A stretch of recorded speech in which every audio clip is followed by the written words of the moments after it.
স্বাগতম সবাইকে wise point একাডেমিতে। আজকে আলোচনা করব নবম শ্রেণীর বাংলার দ্বিতীয় অধ্যায়ের প্রথম পরিচ্ছেদ নিয়ে। গত ক্লাসে আমরা পড়েছিলাম স্বরধ্বনি কি, স্বরধ্বনির বৈশিষ্ট্য এবং জীব ও ঠোঁটের অবস্থানের ভিত্তিতে স্বরধ্বনি কিভাবে উচ্চারিত হয় সেই সব বিষয়ে। তো এই যে আমাদের স্বরধ্বনির বৈশিষ্ট্য এবং জীব ও ঠোঁটের অবস্থানের ভিত্তিতে স্বরধ্বনির উচ্চারণ, এই সব কিছুকে একটা ছকের মাধ্যমে খুব সহজে আমরা প্রকাশ করতে পারি এবং মনে রাখার ক্ষেত্রে দারুণভাবে তা আমাদের উপর প্রভাব ফেলবে। খুব সহজে মনে রাখতে পারবো যদি এই ছকটাকে আমরা খুব সহজে আয়ত্ত করতে পারি বা বুঝতে পারি। তাহলে আসো আজকে আমরা স্বরধ্বনির এই ছকটাকে নিয়ে আলোচনা করি। স্বরধ্বনি আমরা জানি কয়টি, মোট 7টি।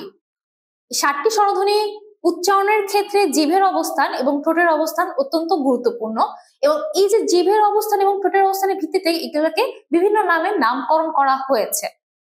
তাহলে আসো জিভের অবস্থান এবং ঠোঁটের অবস্থানের ভিত্তি করে কোন স্বরধ্বনি কিভাবে উচ্চারিত হচ্ছে এবং কিভাবে সেগুলোকে আমরা কি নামে বৈশিষ্ট্যকরণ করতে পারি তা দেখে নিই। প্রথমে যদি দেখি সম্মুখ, মধ্য এবং পশ্চাৎ, এই নামকরণ করা হয়েছে জিভের অবস্থানের ভিত্তিতে। যখন আমার জিভ সামনের দিকে থাকবে, কোন স্বরধ্বনি উচ্চারণ করার সময় জিভ সামনের দিকে থাকবে, তখন সেটাকে আমি বলবো সম্মুখ স্বরধ্বনি, যেটা হচ্ছে গিয়ে রস্বই, এ, এ। এই 3টা স্বরধ্বনি যখন আমি উচ্চারণ করবো তখন আমার জিভটা সামনের দিকে থাকবে, রস্বই, এ, এ। আমার জিভটা সামনে রয়েছে, তাই এটাকে বলা হচ্ছে সম্মুখ স্বরধ্বনি। স্বরে আ, স্বরে আ যখন আমি বলছি তখন কিন্তু আমার জিভটা মাঝ বরাবর থাকছে, পিছনেও চলে যাচ্ছে না, সামনেও থাকছে না, মাঝে থাকছে, তাই এটাকে বলা হচ্ছে মধ্য স্বরধ্বনি, স্বরে আ। ঠিক আছে, প্রশ্ন আসতে পারে যে কোন স্বরধ্বনি হচ্ছে মধ্য স্বরধ্বনি? একটা মাত্র স্বরধ্বনি মধ্য স্বরধ্বনি, সেটা হচ্ছে স্বরে আ। এরপরে বাকি যে 3টা স্বরধ্বনি রয়েছে রস্যু, ও, স্বরে ও, এটাকে বলা হচ্ছে পশ্চাৎ স্বরধ্বনি, কারণ আমি যখন এগুলো উচ্চারণ করছি তখন কিন্তু জিভটা আমার পিছনে চলে যাচ্ছে। রস্যু, ও, স্বরে ও, আমার জিভটার অবস্থান তখন পিছনে, তাই এটাকে বলা হচ্ছে পশ্চাৎ স্বরধ্বনি। এরপর আসে আমার জিভের অবস্থানটা কি, জিভটা কি উপরে উঠে যাচ্ছে নাকি মাঝে থাকছে নাকি নিচের দিকে থাকছে, সেটার ভিত্তিতে 4 ভাগে ভাগ করেছে। যেমন হচ্ছে রস্যই এবং রস্যু। রস্যই এবং রস্যু যখন বলছি তখন কিন্তু আমার জিভটা কি উপরে উঠে যাচ্ছে, উঁচুতে উঠে যাচ্ছে। রস্যই, রস্যু, আমার জিভটা উঁচুতে যাচ্ছে, তাই এটাকে উচ্চ স্বরধ্বনি বলা হয়। এরপরে দেখো এ এবং ও, এ এবং ও এটা কিন্তু একটু উপরে উঠছে, এ ও, তাই এটাকে বলা হচ্ছে উচ্চ মধ্য স্বরধ্বনি। এটা কিন্তু একেবারে নিচে নাই, এটা কিন্তু উপরে, জিভটা কিন্তু কিছুটা উপরে এবং মাঝে, মানে একেবারে উপরে না, মাঝামাঝি একটা অবস্থায়, তাই বলা হচ্ছে এটাকে উচ্চ মধ্য। এ, ও, ও, এ, এটা হচ্ছে উচ্চ মধ্য স্বরধ্বনি। এরপর নিম্ন মধ্য স্বরধ্বনি কি, এ আর হচ্ছে স্বরে ও।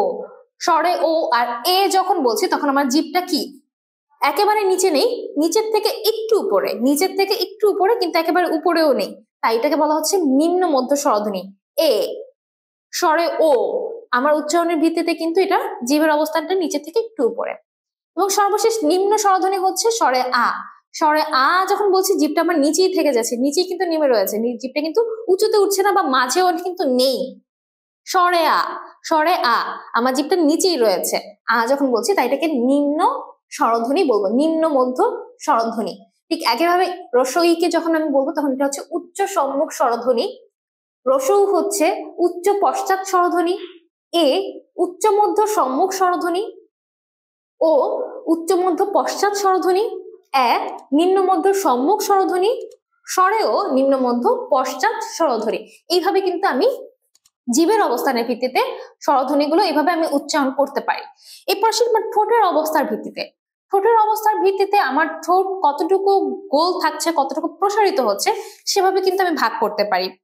তো যখন আমার ঠোঁট খুব প্রসারিত হচ্ছে তখন সেগুলো কি বলবো, প্রসারিত স্বরধ্বনি। যেমন রস্যই, রস্যই, এ, এ, এইগুলো যখন আমি উচ্চারণ করছি তখন কি আমার ঠোঁট প্রসারিত হচ্ছে, রস্যই, এ, ই, এ, এ। এই জন্য এগুলোকে বলা হচ্ছে প্রসৃত স্বরধ্বনি। এই 3টাকে যদি বলি, এই 3টা হচ্ছে প্রসৃত স্বরধ্বনি, ই, এ, এ। এবার আসে আমার ঠোঁটের অবস্থা যখন গোল হয়ে যাচ্ছে, দেখো রস্যু উ, ও, স্বরে ও, আমার ঠোঁটটা কি গোল হয়ে যাচ্ছে, তাই এটাকে বলা হচ্ছে গোলাকৃত। ঠোঁটের অবস্থানের ভিত্তিতে এই 3টা স্বরধ্বনিকে বলা হয় গোলাকৃত স্বরধ্বনি। পরে রইল স্বরে আ। গত ক্লাসে কিন্তু বলেছিলাম যে স্বরে আ একমাত্র স্বরধ্বনি যেখানে আমার ঠোঁটটা গোল এবং প্রসারিত দুটাই হয়, গোলও হচ্ছে প্রসারিত হচ্ছে, এই দুটাই হচ্ছে স্বরে আ। স্বরে আ গোলও হচ্ছে প্রসারিত হচ্ছে স্বরে আ, তাই এই একটা মাত্র স্বরধ্বনি যেটা কিনা গোল প্রসারিত দুটাই হচ্ছে। এরপর আসে সংবৃত্ত এবং বিবৃত বিষয়টা কি। ঠোঁটটা আমার আসলে কতটুকু খুলছে এবং কতটুকু কম, বেশি খুলছে নাকি কম খুলছে সেটার উপর নির্ভর করে আবার স্বরধ্বনিকে আরেক ভাগ ভাগ করা হয়েছে। সেটার নাম অনুযায়ী যখন আমার ঠোঁটটা কম খুলে তখন সেটাকে বলা হচ্ছে সংবৃত, এবং আমার ঠোঁট যখন বেশি খুলছে সেটাকে বলা হচ্ছে বিবৃত। আচ্ছা, কোনটাগুলো সংবৃত দেখি। রস্ব ই, ঠোঁটটা কিন্তু অল্প খুলছে, ই। রস্ব উ, উ গোল হলেও কিন্তু অল্প খুলছে, এ অল্প খুলছে, ও, এই চারটা কিন্তু হচ্ছে আমার ঠোঁট, আমি যখন উচ্চারণ করছি তখন এই চারটা কিন্তু ঠোঁটের, যখন ঠোঁট অল্প খুলছে আমার উচ্চারণের সময় ঠোঁট রস্ব ই, এ, রস্ব উ, স্বরে ও, দুঃখিত ও, এই চারটা স্বরবর্ণ উচ্চারণের সময় আমার ঠোঁট কি হচ্ছে অল্প খুলছে, তাই এই চারটাকে বলা হচ্ছে সংবৃত স্বরধ্বনি।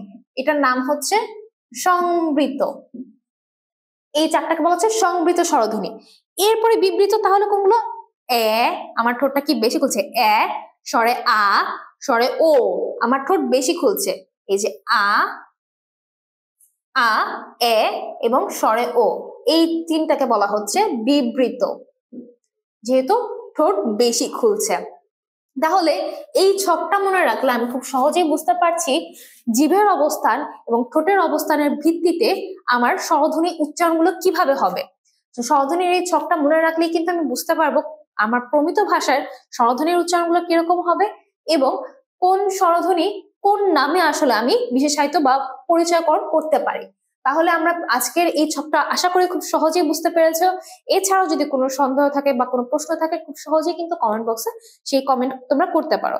তো এরপরও ঠিক দেখো 22 নাম্বার পৃষ্ঠায় উচ্চারণ ঠিক করি যে বিষয়টা রয়েছে সেখানে কিন্তু তোমাদের আসলে বলা হয়েছে যে এই 7টা স্বরধ্বনি যে রয়েছে এই 7টা স্বরধ্বনি বাসায় বা শ্রেণীকক্ষে খুব বেশি করে চর্চা বা অনুশীলন করে প্রমিত ভাষার উপযোগী করে উচ্চারণ করার কথা।